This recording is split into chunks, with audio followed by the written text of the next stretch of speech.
वो बड़ी बात कर रहे हो तो छोटों को बोलने का अधिकार नहीं है। जब मैं और मेरी माँ दोनों बात कर रहे हैं तो तू कौन होता है बीच में बोलने वाला। भरत ने कहा भैया गलती हो गई। राम ने कहा माँ मांगो क्या चाहती हो। कि राम देने को तैयार है, मांगो क्या चाहिए। तन्नक सी आवाज है बढ़ाओ। कैकेयी ने कहा राम बेटा 14 साल हो गए हैं, इस भरत ने मुझसे मां नहीं कहा है। जब भी ये मुझसे आपको कहता है तो कहता है राजमाता कैकेयी। राम ऐसे लगता है जैसे किसी ने लोहे का गलम सरिया मेरी छाती में भोंक दिया। राम एक बार इस भरत से मुझे मां कहलवा दे बस। राम ने कहा मां मैं कोशिश करता हूं। भरत के पास गए, बोले भरत मैं तुझसे कुछ मांगू। भरत ने कहा भैया सब कुछ तो तुम्हारा है, मांगने की क्या जरूरत है। भरत फिर भी सोच लो, मैं तुमसे कुछ मांगू तो मिलेगा। भरत ने कहा तो सुन लो भैया, आप जो कहोगे मुझे मंजूर है, पर अगर आप कहो कि कैकेयी को मां कह दो तो मैं इसे मां नहीं कहूंगा। कैकेयी ने कहा बस राम, इसने मुझसे भले मां नहीं कहा पर इसके मुंह से मां शब्द निकल गया। मुझे तो मां शब्द सुनना था इसके मुंह से। वशिष्ठ ने कहा राम बेटा चलो अब तुम्हारा तिलक हो जाए।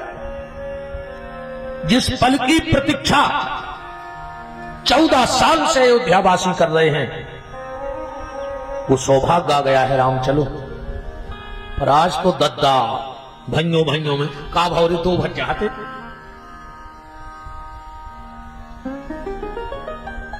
मां बाप हते ने एक दिन बड़ो भज्जा बोलो हल्के से के सुनो, अब अपन बंटवारों कर लीजिए। रिश्तेदारों बुला ले, हल्को हाथ जोड़ के बोलो को भज्जा घर की बात घर ही में बनी रहे, काय को बाहरी हुए तुम्हें कर ले जो कछु देने है उसे दे दे, हमें कोई दिक्कत नहीं है। पर अपने घर की बात बाहर नहीं जाए। कैसे बंद मुट्ठी लाख की वो खुल गई तो खाक की। तो कहावत तो सुनी है कि नहीं सुनी। तो बंद मुट्ठी लाख की वो खुल गई तो खाक की। या कैसी आए कहावत पता है। जैसी आए एक राजा का मंदिर भगवान की पूजा करवे, पुजारी को लग गए पता कि आज राजा साहब आ रहे। अरे पुजारी ने भारी व्यवस्था करवाई कि अब राजा ही आ रहा पूजा है।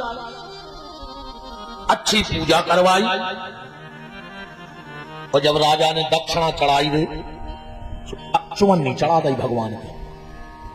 और ये पुजारी ने कही 10 किलो तो मूंग दही बंटवा दो मैंने। और ये राजा के हाथ से चुवन्नी छूटी। हाँ अब राजा तो चलो गाओ। पुजारी ने सोची का करे। सुबह चुवन्नी दवाई मुट्ठी में, बाहर आ गए भीड़ हती बहुत। माइक में हो बोलो कि सुनो राजा ने जो भीतर चढ़ोतरी करी है वो की नीलामी होने है। वो कितने मिले है। एक बोलो कि 1100। दूसरे ने सोची राजा ने कितना कछु कम चढ़ाओ हो जाए। बोले 11,000 में हमने लाई। उतनी लगे थे सिपाही ने सोची कि राजा आए कितना कम चढ़ाओ हो गया तो 20-25 हजार को तो कम होने हो जाए। कल लगो 21,000 में हमने लाई जा मुट्ठी। मंत्री को पता लगो। मंत्री ने सोची यार राजा पैसा तो लेने गो तो घर से के तो निकाल हीरा की अंगूठी धर दई भगवान के। कह लगो 51,000 में हमने लाई। जा बात पहुंची राजा के।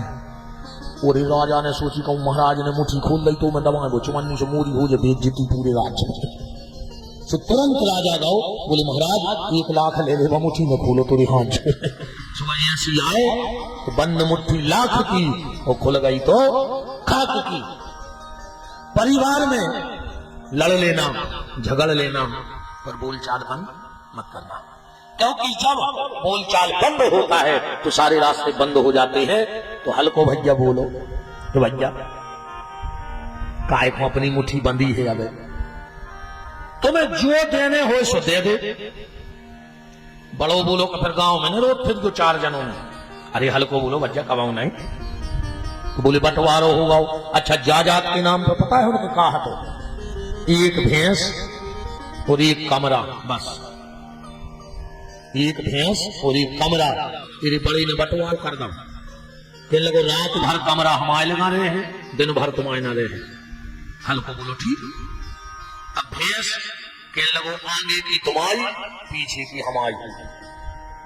अब रात भर जो कमरा ओढ़ के सोवे तो सवेरे बिल्कुल 6 बजे जाए हल्के भज जाए। कहने लगे जो कमरा घर ले भेजे तुम्हारे लगा रहे दिन भर। अब वो क्या करे दिन भर कमरा को, रात में जो अच्छा ओढ़ के सोवे अब बिल्कुल टेम पे दे अभी आवे वो कमरा। काहे बोले न गांव के जाके भज्जा के संगे छल करो। अब भैंस पीछे की लाई पिए ने आगे की लाई की हल्के को सो चरावे रे हल्को वो दूध लगा ले जाए बड़ो जैसी बटी थी उसी पर हल्को में भी आनंद। एक दिन आओ गांव में एक महात्मा जी आए, उनको पता लगो हल्के को बुलाओ। बोले कहा बेटा तुम्हारे भज्जा ने छल करो। अरे के लो गुरु जी भज्जा सोए के हम सोए सो तो रहो है भाई, सो तो हम ही रहो भज्जा रहो सुख से, हमें खुशी है। और बोले दूध, अरे बोले तुम्हारी भज्जा के मोनी मोनों ने खाओ के हमारे ना खा आए तो हमारी ने देखा हमारे ना। महात्मा बोले बेटा फिर भी को सीख तो मिलो चाहिए। हल्को बोलो हम कुछ न कह। बोले क्या ना कुछ नहीं है, 2 काम कर दिया के लिए। बोले कहा माओ को महीना चल रहा हो तोरे। बोले जैसा ही पीछे खंगा का चलम्बा रे ना कहीं तो पटी जा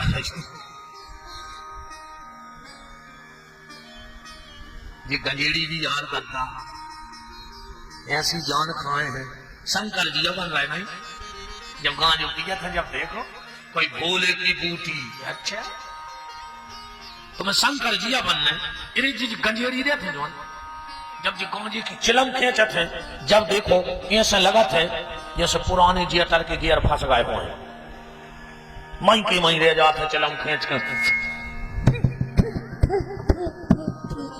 ऐसा लगा कि अब मरी। गांजो पी के तुम्हें शंकर जिया बनने का है। शंकर जी ने जहर पियो है यार, तुम 1-2 सेल पास की गोली खा के बता दे। शंकर जी सांप लपेटे, तुम घर की छिपकुली पकड़ ले हम तुम्हें जब जाने।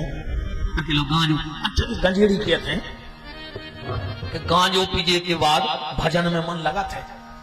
तो जी पेल के ऋषि मुनि महात्मा सब पगला कहा है ना, कहा एक पांव पे ठाड़ी रहे अच्छे 2 चिल में लगा लेते तो भगवान करे आते। गांजो पीजे सभी मन नहीं लगे भजन में, इनको होशिया नहीं रहते। जी जहां डरे उताई में तुम झक्की बंदा था मानी वारी समंदर से घरे गए सू रहे। अब उनको तो झक्की बंदी कई गौरी शंकर सीता मंदिर में आए, वो तो झक्की बंदी है उनको पार्वती शिव सीताराम। जनो घरवारी में दही घोटी के चुपचाप से न खुद सुना ना हम सुन दे रहा। बहुत खतरनाक नाक है रे हमारी। हाँ अब एक बकान में बड़ा बनन लगे तो हमें इतने बसान लगे। पंडित आए आओ कुछ तो स्वभाव में रहे न रे भारी तेज नाक रहे महाराज को। माघ का महीना था। महात्मा बोले बस एक काम कर दियो तुम्हें लड़ने नहीं। बोले काम, बोले जैसे वो सवेरे कमरा दे भी आवे तुम बाल्टी में डुबो के भर दियो बस। अब शाम को और वो कमरा ले गए, सुबह बाल्टी में डूबो तो कहले का अरे कहले कि हम आए थे शाम है तो हमने कहा चुप करो 6 बजे तुम ले जाओ। अब गीलो कमरा का काम को बताओ रात में। तो बोले भैंस को क्या करना है? बोले वो जैसा ही लगावे बैठे तो भैंस के मुंह में 2 लट्ठ दियो। वो कह क्या कर रहा है? तो कह दियो तुम पीछे से मतलब राखो, आगे की हमारी हम मारे चाकू। अब बताओ भैंस लगावे को बैठ जाए, अरे मैं 4 लट्ठ लगे मुंह में बलग है। बात इस कहानी से सिर्फ ये है कि अगर तुमने भाई के साथ छल किया है तो उसका प्रायश्चित तुम्हें भोगना पड़ेगा। जीवन में सबसे खराब अगर कोनो संपत्ति है तो भज्जा बांटन को दगा।